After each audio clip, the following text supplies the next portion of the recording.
Another smart speaker to give away. If we like yours, you get a smart speaker. That's the way it works.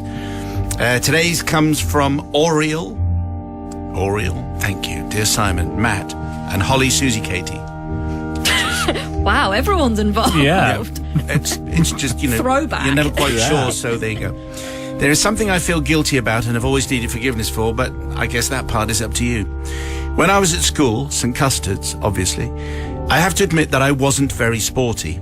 This was a shame, as great glory and ridiculous amounts of praise comes the way of school sporting heroes.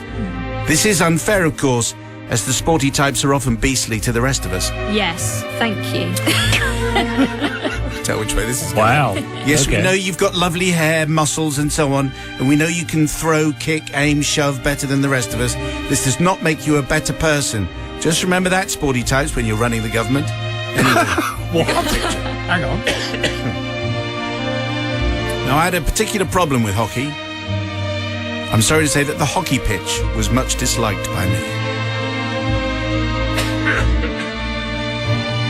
I do apologise. I was reluctant, to say the least, to get involved, because I thought that hockey sticks looked a bit like weapons. And how right I was. I looked at the length of curved wood, and it gave me the shivers, in spite of the reassuring cord wound tightly around the handle. 36 inches, willow or oak or something hard, and that hook. I'm not sure it's called a hook, but you know what I mean. Yeah. Boy, that looked dangerous. I didn't want to be part of the hockey scrum, all full of themselves in their fancy knickers. What? I was content to hang back, far away from the action as possible. Let the other girls get messy and bruised. However, my sports teacher had other ideas and wanted me to unleash the beast within and get involved. Get involved, she shouted. Oh. I jogged up reluctantly. Here I am, I said. How can I help? Always goes down well with sports teachers. Yeah. She yelled in my ear very loudly, which I won't do loudly because I'll start coughing. Yeah. Hit the ball, she said. Oh, great coaching. So I used all my effort and power and smacked the ball with all my force. My hands wrapped tightly around the reassuring cord of the handle. I really let fly. Also, I think I might have had my eyes temporarily closed. Unfortunately, I missed the ball completely and hit my sports teacher. Hey! I should have said this has got a 12 certificate. Oh, right. This was most unfortunate, but I'm afraid to say that I hit her ankle with full force. Ooh. Wood on skin and bone. Oh, dear. And there was a sharp cracking noise. Oh, what? No. And it wasn't my stick. No. 36 inches willow, Ooh. hardwood hook. Yes, I'm afraid to say, Father Simon, I broke her ankle and put her out of action. She was in plaster for months, poor lady. Even worse than that, my mum, bless her, was the supply teacher and took over whilst my teacher was off recuperating. And this meant that the rumour mill was off and running. The conspiracy theory was that I did it deliberately to get my mum the job. Now, this was very unfortunate and also very untrue, but I've felt guilty about this ever since. Not sure if you and the righteous team will forgive me, or if I even deserve it, but I thought I'd give it a go.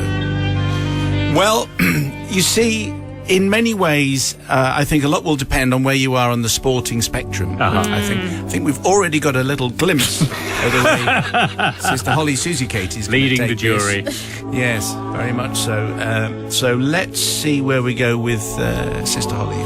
I feel very torn about this one, to be completely honest. The best individuals don't do sport. It is so true. Preach it, Sister Oriel. It's so true. Sport teachers, the worst. Forced to do hockey. A girl hit me with a hockey stick once, and it hurt. So you speak from experience. I speak from experience, and being out in the cold, who likes that? What's the point? Hockey players do. What's the point? And the worst kind, they're always the sporty ones, they're always the bullies. I'm sorry, I'm just It's all coming out now.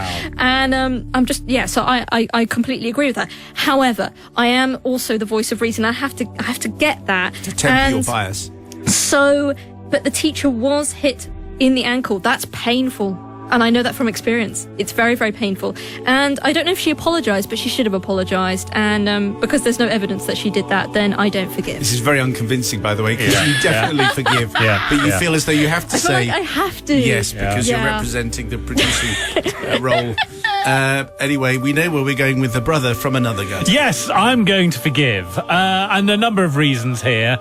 Number one, the teacher did say, get involved. Well, I'm getting involved. And it looks like your ankle is no longer involved, given I've whacked it with my stick. Also, speaking as the son of a supply teacher who occasionally did PE, I'm absolutely in your corner with the let's get my mum some more work by taking out the PE teacher. That's not exactly what happened. So, it sounds to me like the rumour mill was probably right. So, I'm going to forgive. Okay, so the people's verdict is a required split. I don't think it's really split in the studio. I think it's forgiveness. However, the people's verdict is what is required. Do you forgive Oriel, yes or no? 61054 is the number. The people's verdict is in. Here it comes. Eileen from Wigan, who loved hockey but detested netball, says, forgiven, the PE teacher should know where to stand. Did the PE teacher apologise herself for being stood in the wrong place and causing the incident? No. Josh says, not forgiven, though. Being hit by a hockey stick is very painful. Yes. The poor teacher. And Dolly says, forgiven. Sister Holly could be my spokesperson. Sporty types at school are always overpraised for nothing more than hitting a ball. I'm sure it's painful for the sports teacher, but if you will choose to teach a game with hard balls and wooden sticks, them's the breaks. Well, and that was a break indeed. So, if you would like to send in your confession, we would like to see it and exchange it for a smart speaker. Confessions at greatesthitsradio.co.uk. And here comes today's confession, which comes from John. Thank you, John. Nice fade from... Oh, outstanding. Albinoni, out of Eye of the Tiger from Survivor. Dear Simon, Father Simon, Brother Matthew, and Sister Holly, Susie, Katie. No baby names to be announced yet. None yet. No. My confession, that's not anything to do with Holly, by the way. She's not having a baby. No. This is about Susie, who has had a baby. Yes. My confession relates to something my friend and I did in the late 80s. We were, I think, 16 at the time. For our continuing safety, can we be called John, that's me, and Paul, as I still visit the place from time to time, and the poor victim still lives there. We lived in a village on the edge of the Staffordshire moorlands, where a public footpath passed through and up over the hills. It is popular with walkers and could be fairly busy on good days. We used the path over the hills to visit a school friend who lived about a couple of miles away in another village. One day while we were walking up the hill, we were suddenly confronted by a woman dressed in walking gear who started a conversation with us, asking where we were from and what our names were and so on. I thought for a moment she fancied one of us until another young woman appeared from behind a clump of bushes, straightening her clothes. It turned out that the first woman was just distracting us, so we didn't catch a glimpse of her friend having a call of nature. So they took off with hardly a goodbye, but it got me thinking. PG certificate? I don't know. Okay. Bit late, anyway. If you looked around, there were no other bushes or places for walkers to satisfy the call of nature inside. So we came up with a plan that could earn us some money and give us a bit of a laugh. We made a board with the following message: Hillside Services, and then underneath, last bush before Buxton. Very good. Which could be the name of a John Ronson book. Definitely. But anyway, it isn't. This probably wasn't true, the last bush before Buxton, but it just sounded good.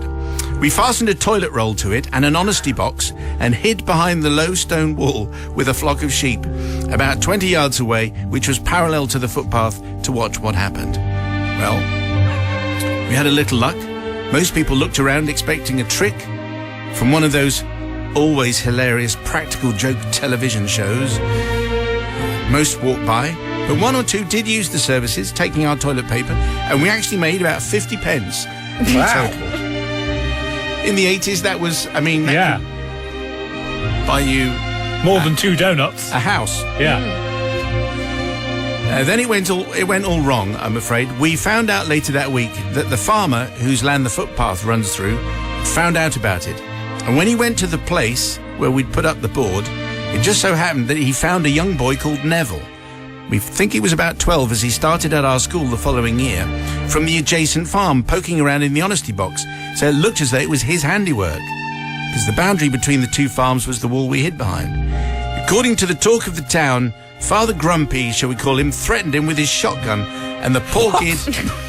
seems a little bit excessive. Okay. And the poor kid ran off home. I've turned that bit down. Yeah. The police were involved, but nothing came of it, apart from Grumpy had all the bushes chopped down, so there was nowhere for the walkers to relieve themselves at all, apart from on the open moorland, and that's probably an offence. We wish for forgiveness from the boy who was threatened with the gun, and walkers who have had to find somewhere else to go, and also, I suppose, from the bushes, whose life was cruelly terminated by Father Grumpy. I don't think anyone has actually sought the apology, forgiveness of a bush before, but that's what John is doing. Also, feel sorry for Neville. Don't particularly feel sorry for Father Grumpy. He does sound remarkably grumpy. Let's just check in with the voice of authority who has to speak on behalf of the institution, Sister Holly Katie. Yeah, lots of thoughts about this. I have a real problem with the whole spending money to spend a penny. I don't like that. If you go abroad, sometimes they have loos, and they're usually disgusting loos, and you have to still pay to use them, and that's very annoying. And so really, I'm kind of anti the whole charging people to use the loo. It's not even a good loo. It's an honesty box. It's a random bush in some forest or by some path. I totally against that. And also poor Neville, he was really young. He sounded very young. He was 11 or something. 12. Yes. Poor 12-year-old boy, and he was threatened with a shotgun. That's not good for anyone. No. So not forgiven. Not often threatened with a shotgun actually makes it through. No, it doesn't normally.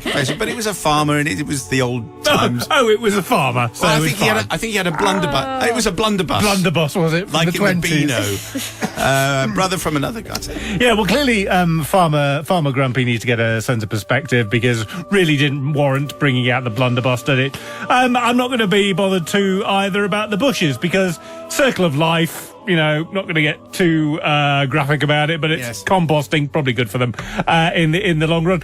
Good forward thinking in having a toilet roll with you. Not many of us would take that one on a walk, but I like your thinking. And don't have a go at tiresome TV shows, because that's exactly what you were doing, is coming up with a prank and then hiding behind a wall. But I'm going to forgive, because it sounded pretty funny. And last bush before Buxton. Yeah, Excellent. that's pretty good. Yeah. Okay, so we would like the people's verdict, please. Do you forgive John, yes or no? On the text 61054, and the first word has to be Simon. 61054. First word is Simon. Forgiveness for John, yes or no? Let's bring you up to date with the people's verdict just in. Oh, very on this document. It was John who, this is back in the 80s, set up what they said, it was the last bush before Buxton, Hillside Services, last chance to use this bathroom here, which is a hedge, and they had an honesty box. Anyway, the farmer's kid from next door copped it from Farmer Grumpy. The people's verdict have decided. Here we come. So Lindsay Milton Keynes, forgiven, had me laughing out loud. Jerry, utterly forgiven. I'm with Brother Matt on this one. Hilarious. It's all part of life's cruel learning curve. Michelle says, forgiven. Sounds like two entrepreneurial young chaps providing a much-needed public service. Give them both Duke of Edinburgh awards. And finally, Jan in Aberdeenshire says, forgiven. I've just looked up that the last village before Buxton is Flash, which feels very appropriate. Very good. Okay, top research. Thank you very much. If you have a confession, send it to confessions@greatesthitsradio.co.uk. It's 5:47. This is Greatest Hits Radio. It's confession time. Send yours to confessions@greatesthitsradio.co.uk. I forgot about the drums at the end of the piece. Today's comes from a very penitent Tanya. Mm-hmm. Simon, Matt, and Sister Holly Katie. I've been listening to confessions for years now, both on the other place and Greatest Hits Radio. Thought I really ought to write mine down and send it in, because it's weighed heavily on me for many years. The year is 1972. I was 12, and to put it mildly, I was a naughty schoolgirl, always in trouble and getting punished on a weekly basis. You're about to find out why. The school was an all-girls school, all-female teachers, and an imposing, statuesque deputy head called Miss Habsburg, who was terrifying. Now, being as I was very naughty, I was far from her favourite. Now, the tuck shop goodies, you should know, were delivered every week and left in the vestibule for some time before someone came along took all the boxes of snacks to be stored away, ready for the tuck shop openings. Well, this one day, I'd been sent out of class for being rude. What a little monster I was. And I happened across this vast hall of boxes of delicious snacks. No one was about. Everyone was in class. I was completely alone with my naughty thoughts. Now, among those boxes of goodies were a few big boxes of cheese snips. Now, I liked them very much, so I thought to myself, they won't miss one box, because there were quite a few boxes. So I very quickly picked up one of the boxes and scurried away to the girls' toilets, thinking I'd have a couple of packets and then I'd be allowed back into class. What I hadn't realised, of course, in the box, that there were 200 packets of the aforementioned cheese snips. So after scoffing 4 packets, I was left with so many other packets, 196 to be precise. I'm not a complete idiot. I had listened in maths. I didn't know what I was going to do with the remaining 196. When you're 12, you don't really think these things through. I heard the lesson bell had gone, and I could hear lots of girls and teaching staff filing past the toilet door as it was now break time. I waited until it was quiet, left the toilet with my ill-gotten gains in my arms, covered over with my school jumper, hoping I wouldn't run into anyone. So that's a box of cheese snacks under your jumper. 190, right, okay. I ran into my form room and put a chair in front of the door and sat and thought to myself, what am I going to do with all these bags of bloomin' cheese snips? I couldn't put the box back as it had been opened with 4 packets taken and eaten. Thinking quickly and coming up with a great idea, I opened the box and put some packets of cheese snips into every desk in the room except mine. Genius, I thought. I then carefully folded the now empty cardboard box and slid it under the form teacher's desk. I then calmly sat at my cheese snip-less desk, moved the chair and waited for all my form to come back. Well, the next class started in 10 minutes. The door opened and in walked the formidable Miss Habsburg, who very shrilly in her slightly strange voice said, Tanya Greenacres, stand up. Oh dear, that didn't take very long. So I stood up. Did you take a box of snacks from the tuck shop delivery? Why'd you always think it was me, Miss Habsburg? I've been sent out of class. I haven't been to the tuck shop. She then asked me to open my desk, which of course was empty of any cheese-flavoured contraband. Her face was a picture when she saw that my desk was indeed empty. I said, aren't you going to look into anyone else's desk or just mine? That's not fair. That's against my human rights. With that, the other pupils had to open their desks and the lovely red and yellow packets of cheese snips were exposed. Of course, all my classmates were surprised and began saying they didn't understand how these packets had got into their desks. A likely story. The lovely Miss Habsburg then asked all the pupils to stand up and she asked them who had taken the box of snips.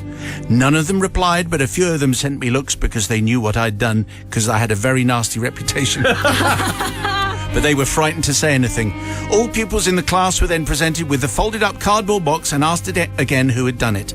All pupils, apart from me, were then frog-marched to stand outside the head's office along a long corridor. They then had to stand there until someone owned up. They were there for 3 hours in silence. I went to the toilet and observed them. I was smirking to myself, thinking I was so clever. What a horrible person I was.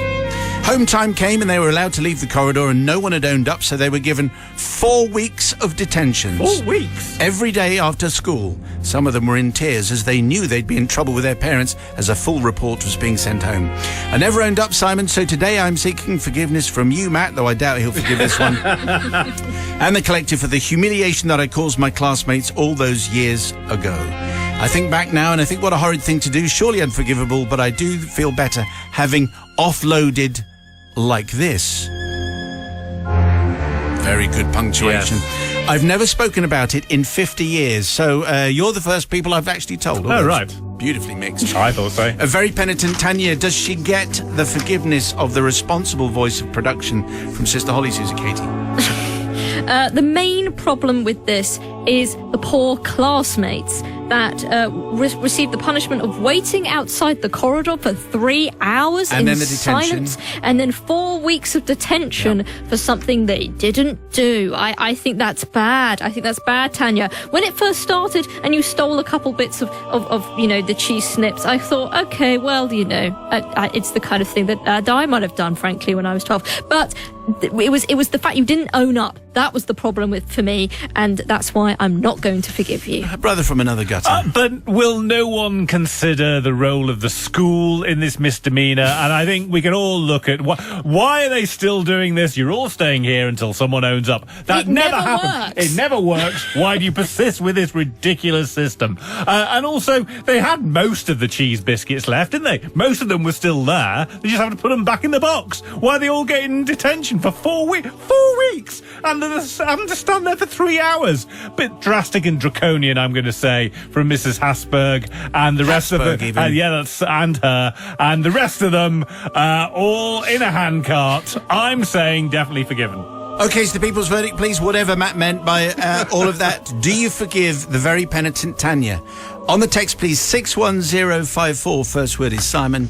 It is in on tonight's confession, which came from a very penitent Tanya. That's how it was signed, who 50 years ago got almost every single person in her class in trouble because the statuesque Miss Habsburg thought that everyone had stolen the snips, apart from Tanya, when it was only Tanya, but she didn't get the 4 weeks of detentions. Here's the verdict. So Helen from Fleet says, forgiven. How stupid of the school not to realise that if they didn't have any chips in her desk, then surely it was her that did it. Yes. She should have put some in her desk too. She's lucky she wasn't sussed.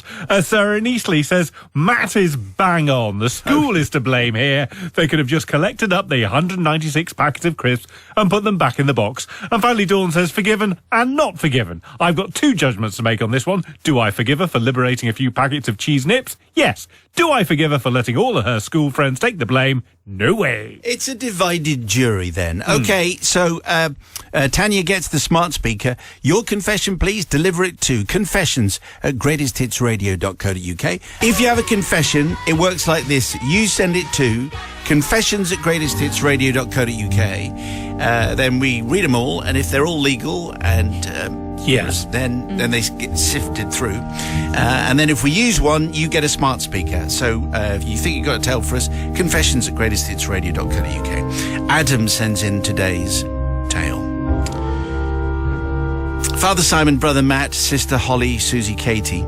I'm going back to when I was a student in the 1980s. With collarless shirts, pixie boots, a cloak and an ozone-depleting hairstyle, I did my best to cultivate a bohemian image. Oh, a cloak. I like that. I don't think Matt would have been my friend. I don't think I've ever gone out with anyone With a cloak? with a cloak. No. I thought of myself as a sensitive intellectual, though looking back I can see what a pillock I was. Oh no. With my equally pretentious friends, I loved hanging out at a pub we'll call the Ingrate Arms. We'd stand at the bar complaining about how hard our life was, while spending our tax-funded grant supping real ale, many pints a night. The Ingrate Arms attracted a student clientele because of its jukebox. Now, for younger listeners, this was a time when music was a collective experience. The jukebox allowed you to choose from a range of tracks for only 10 pence. The pub's musical menu combined the usual top 40 commercial fare, well-crafted pop music in hindsight, with the sort of navel-gazing classics we undergraduates liked. Songs by Joy Division, The Fall, The Cure, and other cheerless ditties would accompany our philosophizing about the world. We were great company. One evening when it was my turn to feed the jukebox, a song caught my eye. The Day Trip to Bangor by Fiddler's Dram. If you've never heard it, you're not missing much. Fiddler's Dram was a pound shop steel-eye span, and their only hit was about a bunch of rustics discarding their tractors for a booze-up in Bangor, of all places. Although apparently it was actually written about going to Rill, but Rill only had one syllable. Oh, and right, they then needed it to did do, two. so they went for Okay. Bangor. Anyway, so this day trip song was just the thing my fellow students would hate, I thought, as I got out my 10p. Then I had another idea. If you paid 50p, you got an extra 2 plays. So that'd be 7. I had 2 50p's, that's another 4 plays. If I put in £2, this song could go on forever. Oh, no. This is what I explained while ushering my friends out of the pub. I haven't finished my drink, said Bob, not his real name. 50p, it's almost the price of a pint, said Dave, again not his real name. This was a long time ago. It was, clearly. And then the music started. Didn't we have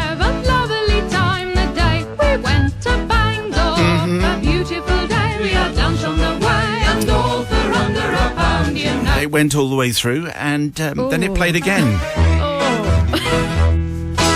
Didn't we have a lovely time the day we went to Bangor? And then it played again. Oh, no.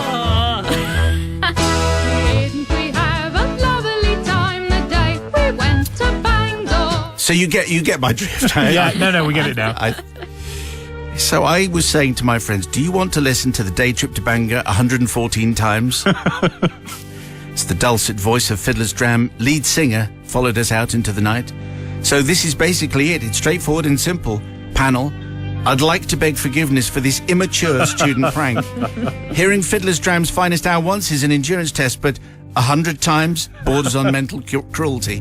I don't seek forgiveness from the other students, as they were pretentious as I was, and anyone in a cape and pixie boots frankly has to take what life chooses to throw at him. Anyway, probably did us good in the end. I seek forgiveness from the bar staff, who had to listen to our self-important waffle and a terrible record to boot. I was later racked with guilt and didn't return to the Ingrate Arms for several months. To make sure I wasn't recognised, I wore my other shirt. And no cape. Oh, yes. I also seek forgiveness from Bob, not his real name, who didn't get to finish his pint. Well, these are very important and serious matters, because you could have quite a lot of fun with a jukebox, and I don't mind Fiddler's Dram a couple of times, but 114 times? 114 times, I think, it would drive people slightly crazy. Anyway, Adam needs some forgiveness, and Sister Holly Susie Katie goes first. She's not going to be giving the forgiveness today. I've heard only the first few bars and I wasn't sure about it, to be honest. So 114 times is a real no-no for me. It was weird because he asked for forgiveness. Would you like it again? No, I'd really Okay, rather not. And he asked for forgiveness, but then he said, oh, actually, no, they probably deserved it, the sensitive intellectuals. I don't think they did. Did they really deserve that? And think of the bar staff. What did they do to deserve it 114 times? Or did they have to unplug the jukebox or do all of that? That's more work for them and stress, which they didn't deserve. And that's why I don't forgive. Brother from another gutter. Well, I mean, if you can't be navel-gazing when you're a student, when can you be, frankly? And having to listen to that song over and over again sounds dreadful, but then you have to consider that you were working in a bar used by students. And frankly, that's even worse. I've worked in bars having to serve students, and they never tip. They are the worst customers. And so you'd have probably been used to it by then. And having to sit through, wasn't it a lovely time in Bangor, is frankly some relief. So, yes, definitely forgiven. Okay, so it's the people's verdict, please. Do you forgive Adam on the text 61054? First word is Simon. Confession just before the news from Adam, who in the 1980s, with his collarless shirt, his pixie boots, his cloak and his ozone-depleting hairstyle, subjected everyone at the Ingrate Arms to an entire evening listening to one particular song in question. It was, of course, this one. Didn't we have a lovely time the day we went to Bangor? With hilarious consequences, the people's verdict is in. So Daniel in Berry says, I love Day Trip to Bangor. Yes. Definitely forgiven. Lead singer is called Kathy LaSurf. Charming name. Anne-Marie in Yorkshire says, not forgiven though. I was a brownie guide when this came out, and we had to do a maypole dance to this music. I shudder even now when I hear the tune. And Rachel says, not forgiven. What is it about capes? I was at uni with a cape wearer, and he was just as obnoxious. Adam isn't forgiven for his dress sense, for tormenting everyone in the pub, and now for sending all of us listeners away into the evening with one of the worst earworms possible. P.S. Congratulations on the top listening figures. Thank you very much indeed. And maybe you have a confession inspired by that one, a pub visit, a jukebox experience, a cape-wearing experience. Heaven knows. Maybe you're in Fiddler's Dram and you'd like to come back. Yes. Send your story, please, to confessions@greatesthitsradio.co.uk.